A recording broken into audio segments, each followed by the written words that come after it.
කොහොමද අපේ කස්ටමර් නැවතත් අපි ළඟට ගෙන්න ගන්න?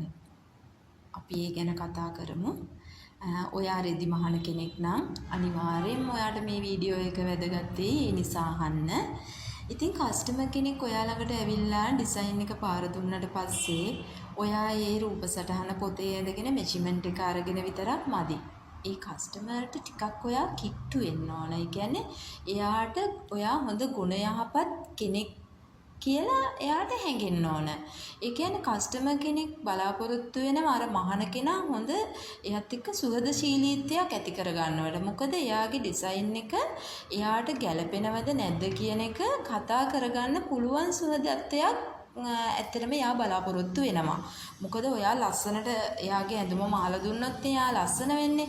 එතකොට ඔයා එයා සමග කතා බහ කිරීමෙන් එයාට හිතෙනවා නැවතත් ඔයා ළඟට පැමිණෙන්න. එතකොට අපි බලමු කස්ටමර් කෙනෙක් කොහොමද ඔයාගේ ඩිසයින් එක ගැන හිත සතුටු වෙන්නේ. එතකොට කස්ටමර් දැන් ඇඳුමක් ඇඳට පස්සේ ඒ පිටෝන් එකකින් පස්සේ ඔයාට පේනවනේ එයාගේ අඩුපාඩුවක් මොකක් හෝ තියෙනවද නැත්නම් අඩුපාඩුවක් නැද්ද ඔයා මහපු ඇඳුම. එතකොට ඔයාට පුළුවන් විවෘතව එයත් එක්ක කතා කරන්න ලස්සනයි ඔයාට මේ ඇඳුම ඇත්තටම ලස්සනයි. අපි නැවතත් මේ වගේ ඩිසයින් එකක් කරගමු. ඒ කස්ටමර්ට මේ ඇඳුම නොගැලපෙනව නම් ඔයාට පුළුවන් කතා කරලා කියන්න. ඔයාට මේ ඇඳුමට වැඩිය මෙන්න මෙහෙම මැහුවොත් හොඳයි. එතකොට එයා හිතනවා මට මේක නොගැලපෙන නිසා තමයි මේ මහාන කෙනා මේ විදියට මට කියන්නේ. ඇත්තටම එයා හොඳ කෙනෙක් තමයි ඒ නිසා තමයි මට මෙහෙම කිව්වේ. ඉතින් ඔයාට පුළුවන් වෙන්න ඕන කස්ටමර්ගේ හිත ඇත්තටම දිනා ගන්න නම් ඔයා සුහදශීලීත්වයක් ඒ කස්ටමර් සමග ඇති කරගන්න.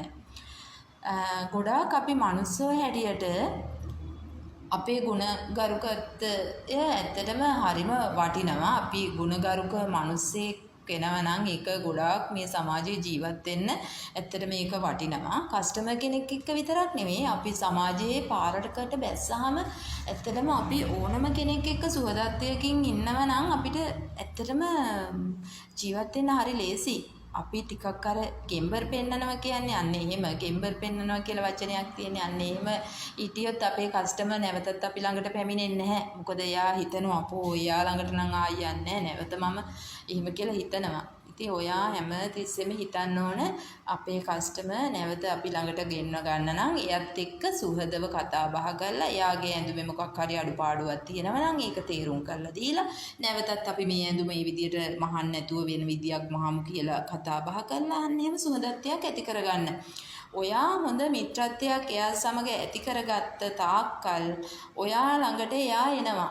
මොකද අපි රෙස්පෙක්ට් එකට හිටියොතින් කස්ටමර් කැමති නෑ. අපෝ ඔයාගේ තියෙන ආඩම්බර මූණේ ලේ කලඳක් නෑ. ඔන්න ඔහම කියන කස්ටමර්ස්ලා ඕන තරම් ඉන්නවා. ඉතින් සිනාමුසුව සෑම විටම සිනාමුසුව ඉන්න එන කස්ටමර් සමග